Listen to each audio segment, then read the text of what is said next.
ब्रह्ममुरारिसुरार्चितलिङ्गं निर्मलभासितशोभितलिङ्गम् जन्मज दुःखविनाशकलिङ्गं तत्प्रणमामि सदा शिवलिङ्गम्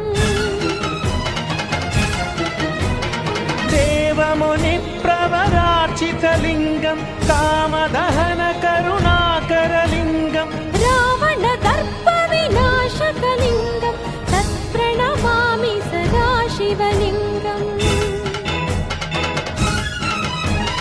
सर्वसुगन्धसुलेपितलिङ्गं बुद्धिविवर्धनकारणलिङ्गम्